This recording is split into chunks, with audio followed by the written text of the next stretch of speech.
Dave didn't know when he had taken off, what had happened, or how he got back. He woke up 2 days later at the Naval Regional Hospital in Okinawa. To this day, he remembers nothing of the flight, but he's also every night since this flight had nightmares, and his words were, "Something got to me up there in the air." He still drinks. Oh, that's good or bad, but he didn't talk about it. He didn't tell the flight surgeon. In the military, if you go to the flight surgeon and they see anything at all that seems unusual or unstable, they ground you. And pilots will give up their families, body parts, and all their money to keep flying. If you've ever met them, especially test pilots and people that work black programs, that's what they live for. So he didn't talk to the flight surgeon. He self-medicated. And that's why there's so much alcoholism amongst cops and military, is because they don't want to help people. They just want them to follow the rules. Anyway, Dave, I actually looked up Dave. Gerald convinced him. What you have to understand is these people I talked to wouldn't talk to me over the phone. And of course, not a lot of people were emailing back when we started this in the early 90s. I actually had to talk around subjects over the phone and say, well, I'm going to be in your area, and Gerald vouches for me, or Doc vouches for me, or you know Sal, and they'd say, yes, I had a long conversation with Gerald or Sal or Doc, and I'll talk to you if you're out here. And usually it was in a bar or on a long walk where there was nobody within 20 feet. And that's why these people won't talk to reporters, because they know eventually somebody's going to find out who they are. But I spent 25 years in establishing my credibility. I've had 2-star generals give me a direct order when I was just a sergeant, that if I didn't tell them what, for example, Westinghouse engineer disclosed information to me about how they were messing up a program, that I'd be court-martialed, and I refused to do it. So these people knew if I gave them my word, no one would ever know who they really were. And that's why there's a unique take on this. You're getting a story that's built from people who have lived this technology and under this cloak of secrecy. I lived it for 25 years. And then I realized we were the government. Next slide. One day while at Nellis, we were informed there was an F-15 that had crashed out on the Nellis Range, which is near Area 51. This was in 1977. A lieutenant colonel, who was a commander and a pilot, and Doc Walters, the hospital commander at Nellis, actually flew into the side of a mountain while doing a routine functional check flight. I've written about this story in detail in Alien Rapture. A sergeant who worked for me recovered the F-15 heads-up display film canister because he was assigned to the accident investigation team. He told me a guy in a dark jumpsuit from Washington, D.C. had immediately pounced on him and the camera when they recovered it out in the desert, which was very unusual because everything else that was picked up was standard procedures, was logged, marked, photographed, and taken back to an assigned hangar for analysis. At the time, I'm not sure, I'm trying to remember, I think it was Fairchild, was prototyping CCD cameras, which is, of course everybody has them now, but for the F-15. This F-15 had a prototype video camera on it. It also had a flight data recorder. This guy in the jumpsuit, when they were recovered, were turned over to him without question. So I don't know who he worked for, but I don't think he worked for the Air Force. A couple of weeks after the crash, Gerald, and in fact it's funny because the first time I ever met Gerald was at the Silver Dollar Saloon, and he didn't drink, but people with security clearances under a lot of pressure tend to drink or have other problems, and that's why he watched them. But Gerald had told me that Lieutenant Colonel, who was the pilot of the F-15 that had crashed, along with Doc Walters, radioed the Nellis Tower, and it said, and his words were, and I write everything down so I can quote other people instead of being glib. he said this extremely large thing is over my aircraft. Right on top of him, he screamed to the tower. And he informed them that he was experiencing total loss of flight systems. His communications went immediately dead. Less than 3 seconds after the communications ended, they flew into the side of a mountain. Check it out. It's in the newspapers. Back then there was lawsuits too. Gerald, who was probably the most connected person, I've known a lot of connected people. Before I got out of the defense industry, I could call up half of the CEOs or most of the VPs in any major defense contractor. But Gerald, I was in awe of him. He was so connected. Said that the video from the prototype CCD video camera showed that some type of oval vehicle of tremendous size was so close to the F-15 that it blocked out almost all light. He said that it was so close that the camera couldn't focus, and back then they were just experimenting with CCD cameras that had automatic aperture and focus and everything, but this had it. It couldn't focus. So, we're talking about 10 feet. You can imagine that at doing 500 miles an hour. A little too close for comfort, obviously. Anyway, unfortunately, when the F-15 crashed into this mountainside, they tried to eject right before impact. The UFO was still on top of them, and their bodies were torn to shreds. Officially, as always is the case, pilot error. Pilot error. Of course, these guys were experts, but it didn't matter. Pilot error caused a perfectly functioning aircraft in clear airspace with maximum visibility to crash.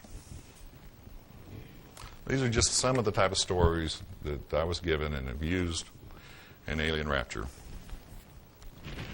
Next slide, please.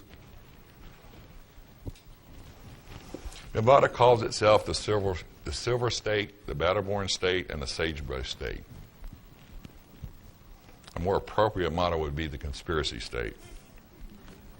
I wonder if this room's bugged by the casino. Of 111,000 square miles of land in Nevada, over 80% is controlled by the federal government, the highest percentage of any state in the union. If it were not for the gaming industry, the federal government would be the largest employer with 18,000 military and another 20,000 government contractors working at places like the Nevada Test Site, the Nellis Range, the Fallon Naval Air Station, and the Tonopah Range, and the aerospace industry. And by the way, you'll probably hear this eventually where somebody that comes forward, but the Nellis Range is not the most classified facility. Area 51 or Groom Air Base is not the most classified facility in Nevada, and neither is the stuff around Papoose. EG&G provides classified research, development, and services for the military and government. EG&G supplied the technical and scientific support for nuclear testing and energy research and development programs. EG&G provided large diameter drilling and mining and excavation equipment for underground and mountainside facilities. They built these hidden bunkers, mountainside hangars, and vast underground facilities at Groom, Papoose, Mercury, and other places in Nevada. These facilities and observation posts are extremely well camouflaged. In fact, I keep wanting to tell you these little anecdotes, but I'm afraid we'll run out of time if I do. But we'll take some questions here. In 1972, EG&G was granted an indefinite contract called Project Red Light to support the DOE and military. It gave them responsibility to assist in recovery of nuclear materials in cases of mishaps and to provide aerial and ground security. Gerald said that they were also responsible to the DOE and NSA and the MJ-12 committee, whether or not you believe in that, for reacting to sightings of UFOs and crashed vehicles and recovery of alien artifacts, as they're called. Okay, so now you say, what's going on today? The Hillary platform, the Avro saucer, that's the Hillary platform, the Avro saucer, and the Northrop wings were aerospace vehicles where advanced technology, which emulated UFO characteristics, were tested. See the date that was flown? 1948? And everybody thinks the B-2 stealth bomber is just, you know, kind of funny. It looks a lot like it. Dr. Paul Hill, a lot of you probably read his book. He's now deceased. There's going to be a lot of that going around. Was a UFO investigator for NASA for over 30 years. Everything he wrote in his notes was classified top secret, and he couldn't publish it. But his book got out because his daughter published this manuscript. If you want some more technical information, I suggest you read his book too.